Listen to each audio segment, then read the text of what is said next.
You don't even know that? Typical high school dropout. How have you been surviving all this time? Susanna, my sister-in-law, always made fun of my educational background. She seemed to think that education was the most important thing in life, ignoring the fact that there are many other important aspects. My name is Rosalind, and I'm a 28-year-old CEO of an IT company. I met my husband, Clifton, through work, and we eventually got married. We currently rent a condo and live together. We both have incomes, so whoever can do the housework does it. However, I rarely have days off and usually get home late, so Clifton ends up doing most of the housework.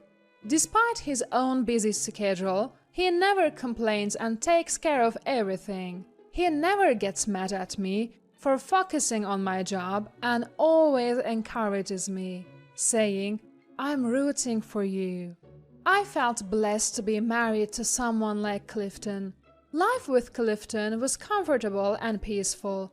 The only issue was Susanna, my sister-in-law.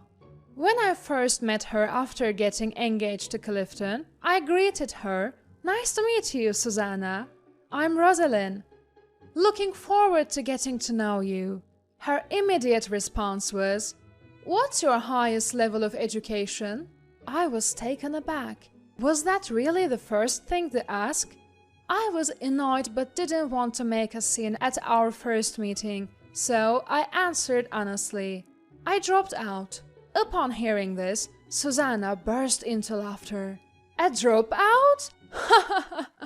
Why would my brother marry someone so dumb? You should definitely reconsider." She said this right in front of me. "Susanna, what are you saying? Education has nothing to do with marriage," Clifton quickly retorted.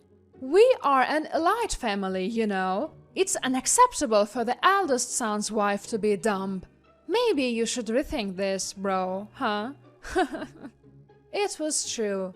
Clifton's parents were well-educated and wealthy, and both he and Susanna had graduated from prestigious universities. "Susanna, cut it out. Rosalind built her own company from scratch. Are you still going to talk about education? People who drop out are the ones who think they can start companies." "Hey, watch your mouth. Your company will probably go under soon anyway." Enough is enough.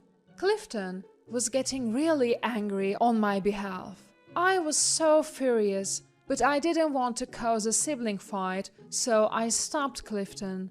"It's okay, Clifton, I can handle it. I had faced similar criticisms when starting my company, so I was somewhat used to it. In fact, it fueled my determination to prove them wrong. I could tolerate Susanna's snide remarks once or twice, but it didn't stop there. "Sister-in-law, I'm here to visit." Susanna often came over to our house to mock me for being a dropout, make snide comments, and even brag about herself. "You're here again, Susanna? Is it a problem?" "No, not really, but..." Susanna looked around our home and said, "Do you even do housework, sister-in-law?" "I do. We are dual income, so Clifton takes care of it often." "My poor brother. Having a wife like you must be tough." "What do you mean?" "You're dumb but still working, and because of that, you can't even do housework properly, right?" "If you're a dropout, you should just be a stay-at-home wife." At this point, I was getting really angry at Susanna's words. "So, how is your company doing, sister-in-law?" I wondered why I had to share such information with her, but I answered anyway. "It's going pretty well, I think." "Really?" "You must be running at a loss." "That's not the case. I thought you'd go under sooner, but you are hanging in there." "Thanks." "And it's surprising that employees are willing to work under a dropout CEO. I would never." I couldn't take it anymore, so I decided to change the subject. Aren't you planning to get a job, Susanna? She had graduated last year but still hadn't found a job. I don't need to worry. Unlike you, I graduated from a prestigious university. I'm taking my time to find a good company. Oh, I see. All my friends are working at big companies. My university is really something. And there she went, bragging about herself again. A lot of people from my university get jobs at big companies, and many became CEOs. Susanna kept making snide remarks and bragging every time she visited. It was more bearable when Clifton was around to defend me, but it was really tough when I was alone. I didn't know what she might say to my in-laws, so all I could do was endure it. As much as I could turn frustration into motivation, I was getting tired of Susanna's relentless jabs. Then, one day, she suddenly announced she was getting married. Oh, you're getting married! Congratulations! Thank you. My fiancé is a Harvard graduate and very accomplished. Oh, I see. I couldn't help but think she chose her partner based solely on education. What does he do for a living? He is in IT and he works for a pretty good company. I see. It's not a big corporation, but it's a rapidly growing company that's quite famous around here. Ah, okay. And they have a very competent female CEO. Nothing like you, the dropout CEO. None of your business. Do your best to keep your company from going under. She was even more obnoxious than usual, perhaps because she was excited about her upcoming marriage. Oh, and please don't come to the wedding. Why not? If his family finds out there's a dropout among us, the engagement might be called off. You wouldn't want that on your conscience, would you? I was dumbfounded by her ridiculous statement.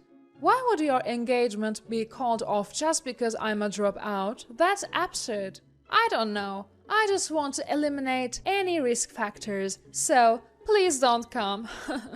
Fine. On the day of the wedding, I was actually considering not going since Susanna told me not to. But Clifton was angry, saying, "She's family. It would be weird not to go. What is she thinking?"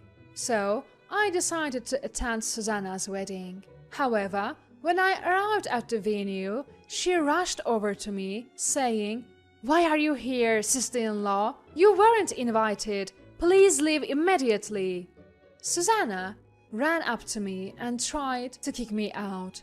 "We don't even have a seat for you. It would be inconvenient if you stayed." "Enough, Susanna, stop it!" As Clifton was about to get angry, the groom's parents came from behind and said, "Oh, you're here, CEO." They bowed their heads to me. "We're always grateful for how you take care of our son." Both of them bowed to me.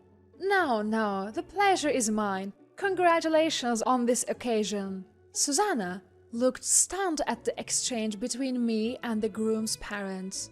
"Wait, what's going on? Do you know each other?" I had no choice but to explain. "Your husband, Victor, works for me." "What do you mean?" Whether she didn't want to believe it or was just too shocked to understand, Susanna seemed clueless. "So, I'm the CEO of the company where Victor works. The competent female CEO you were talking about?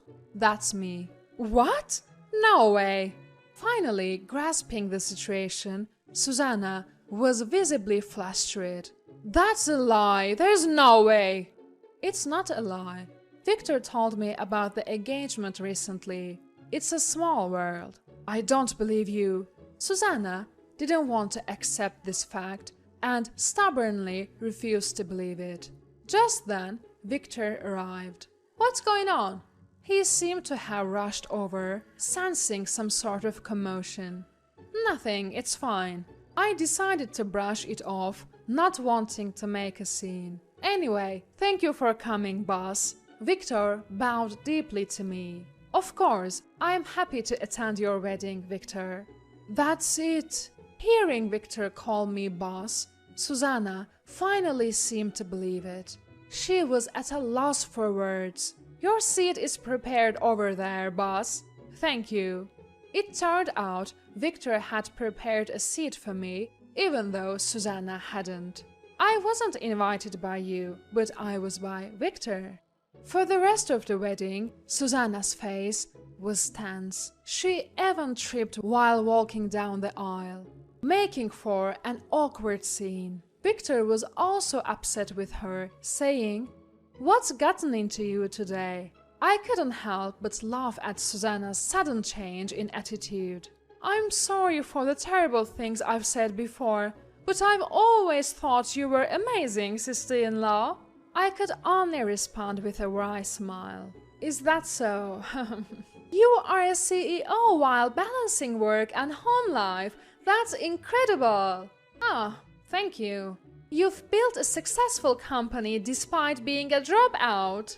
I was slightly irritated, expecting her to bring up education again. "Being a dropout has nothing to do with it." When I responded a bit strongly, Susanna immediately apologized. "Oh, sorry, you're right, it doesn't matter." Maybe she was worried about upsetting me and jeopardizing her husband's job. She started trying to win me over. "There are many things more important than education." "Exactly, you can always study. Being a dropout doesn't mean you can't be a CEO." "You're so right, I admire you." "Ah, sure." It felt strange to hear such words from Susanna. I had to laugh a few times, but it was better than being belittled or hearing snide remarks. After that, Susanna was planning to start her own business instead of getting a job. She was flattering me on the surface, but she must have been frustrated deep down. Since my sister-in-law, a dropout, could do it, there is no reason I can't. Susanna probably thought that way, but she gave up on her business venture within a few months. "So, you tried starting a business? How'd it go?" I deliberately asked Susanna after hearing from Clifton that she had given up. "Not so well." "Oh, really? I realized once again how amazing you are. Good to hear." Susanna was smiling and talking cheerfully, but her expression was tense. She must have been quite frustrated. She then tried to find a regular job, but had no luck. Then she said she wanted to join my company. "You want to work at my company?" "Yes, please." She probably thought she'd get hired easily through connections. "I've always wanted to work here." She even told such an obvious lie. "Weren't you the one who said you didn't want to work under a dropout CEO?" When I said that, she tried to dodge. "Did I say that? Must have been my imagination." I wasn't going to forget that. At that point, I didn't want to work with her, but I decided to ask her some more questions. "So, what qualifications do you have, Susanna?" "Qualifications? We are an IT company, so having IT-related qualifications would help, but it's fine if you don't." Not really." "Did you not get any qualifications in college?" "I have some, but..." The qualifications she got in college were trivial and easily obtainable by anyone. "So, what can you contribute to the company?" Nothing, really." I could see why she was having a hard time finding a job despite graduating from a prestigious university. "What did you study in college? Or did you just play around for 4 years?" "I was an excellent student." Being good at school doesn't mean you are good at work. Companies don't need people like that. I was just giving my opinion as a CEO, but Susanna got angry. "Don't belittle me. I have a degree. I have confidence that I'm better than most people." That's called baseless confidence. We hire based on ability, not education. Sorry, you're not a fit. What? So we can't hire you. That's ridiculous. Why wouldn't you hire me? She was furious, probably because she was rejected by a dropout like me. It's fair. You've been rejected by every company you applied to, right? Well, that's... Victor is doing well, and we are paying him a decent salary. You could live on his income alone. Why not be a housewife? I can't believe this. Just give up on finding a job. After that, Susanna gave up on employment and became a housewife. Just like I suggested. But she couldn't cook or even do laundry. She had always relied on others and never did anything herself. It seems like Susanna couldn't even become a housewife. Even Victor was getting frustrated with her. Now she's learning housework while getting scolded by Victor's mom every day. Who knows when she'll become a competent housewife? Her friends made snide comments. You graduated from college but couldn't find a job and had to become a housewife? How embarrassing! It must have been a huge blow to her pride. She became quite depressed and lost her energy. On the other hand, everything's going well for me. The company is growing, we are hiring more staff, and my workload had decreased. I've even managed to catch up on housework and cooking. The only stressor, Susanna, has quieted down, so I'm living fulfilling days.